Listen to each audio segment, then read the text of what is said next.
Hey guys, so today I want to talk to you about how we can raise the quality of our videos. So I know a lot of you are out there using video and you're loving the results that it's having.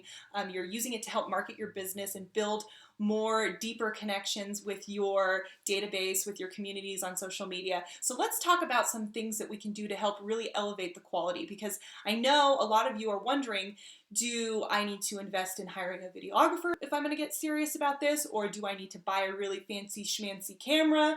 And I'm going to argue right now that no, you don't need any of that. Most of you don't need that because you're not there yet, or that's not your brand. Now, if you're a luxury brand who's really focused and concentrated on the quality that you're putting out there, then yeah, maybe you need to hire a videographer. But for most of us, that's not really where we fall. So let's talk about some basics, some things that we can do as everyday average business owners with, small or medium-sized budgets. What can we do to really improve the quality of the videos that we're filming?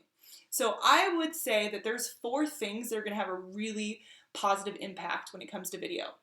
The first being super important, and that is your content. So content is really everything. I mean, it doesn't matter how much money you invest in your video and filming it, and hiring a fancy videographer if the content sucks, if it's boring, if it doesn't really say anything and it's just you talking about yourself. So people consume video because they want to be entertained, they want to learn something, they're interested in the person who is filming the video and they want to learn more about them or their business. So really think about what you're bringing to the table when it comes to the content in your video, and try to make sure that you're filling some kind of need. You're helping educate people and sharing things that really matter, because that is going to be the difference between a video that falls flat and one that people watch and engage with. So content is super important. After content, another thing that's really important is your lighting. So try to make sure that when you're filming your video, that you're in a place where it has nice, even, natural light. So you can see right now, the lighting's not too bad. I'm in my office. There's a window behind the camera. You can't see it, but it's putting a nice, natural, even light on my face. You don't see any shadows.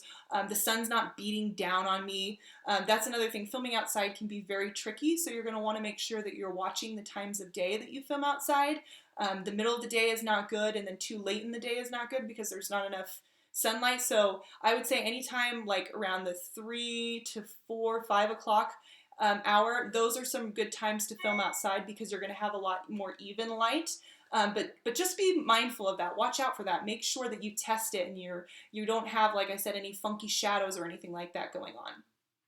Another thing that's super important is sound. So you want to make sure that people can hear what you have to say, right? And that there's not a lot of background noise or distortion or anything like that going on. So make sure that when you're filming, you're close enough to the camera, if you don't have any kind of mic that you're talking into, that it's going to pick up, enough of the sound from you and not all the background noise. So that is one thing that's problematic with filming on our iPhones, is that the microphone is with the camera. It's not, it's picking up everything all around us. It's not focused on just your voice. So just be mindful of that. Maybe when you do film your videos, make sure you're in a quiet location. There's not a lot of, trains, planes, and automobiles going on in the background, or invest in a lav mic, which I will talk to you about in a second when we're done with these tips. My next tip and my last one is to make sure that whatever background action is going on, it's not distracting. You don't want to film in your crazy messy office with piles of paper everywhere. That's going to be a total turnoff to people, and it's going to distract them from paying attention to you because they're going to be looking at what's going on in the background of your office, or if you have kids and dogs coming in. So just make sure that, again, you're mindful of the location and what's going on in the background. Try to keep it plain, try to keep it neutral so that people really focus in on you and not the distractions.